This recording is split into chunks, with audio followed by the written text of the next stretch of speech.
અંકલેશ્વરના સારંગપુર પાટિયા પાસે ભરૂચ એસઓજી પોલીસના શંકાસ્પદ એસએસએસ ભંગારના ભરેલા ટેમ્પા સાથે ચાલકની અટકાયત કરી ₹1.73 લાખનો ભંગારનો જથ્થો અને ટેમ્પો મળી ₹3.73 લાખનો મુદ્દામાલ કબજે કરી કાયદેસરની કાર્યવાહી હાથ ધરી છે.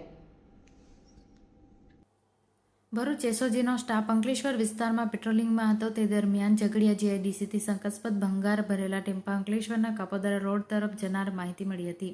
જે માહિતીના આધારે એસઓજી પોલીસની ટીમ ઝઘડિયા અંકલેશ્વર માર્ગ ઉપર સારંગપુર પાટિયા પાસે પોલીસે વોચ ગોઠવી હતી.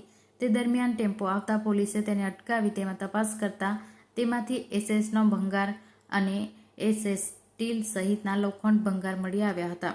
પોલીસે ભટકોદરા ગામની ગ્રીન વેલ રો હાઉસ રહેતા ચાલક મોહમ્મદ પશ્ચિમ મહંમદ ઈસા ખાનની ભંગારના જથ્થાના બિલ સહિતના પુરાવા માંગતા તેને રજૂ ન કરી સંતોષકારક જવાબ ન આપતા તેની અટકાયત કરી વધુ પૂછપરછ કરતા તે ઝઘડિયા જીઆઈડીસીના નબુર્ગ એન્જિનિયરિંગ ખાતેના નોબલ માર્કેટના સ્ક્રેપના ગોડાઉન ધરાવતા ઇસરાર ઉર્ફ સોનુએ ભરાવ્યું હોવાનું જણાવ્યું હતું.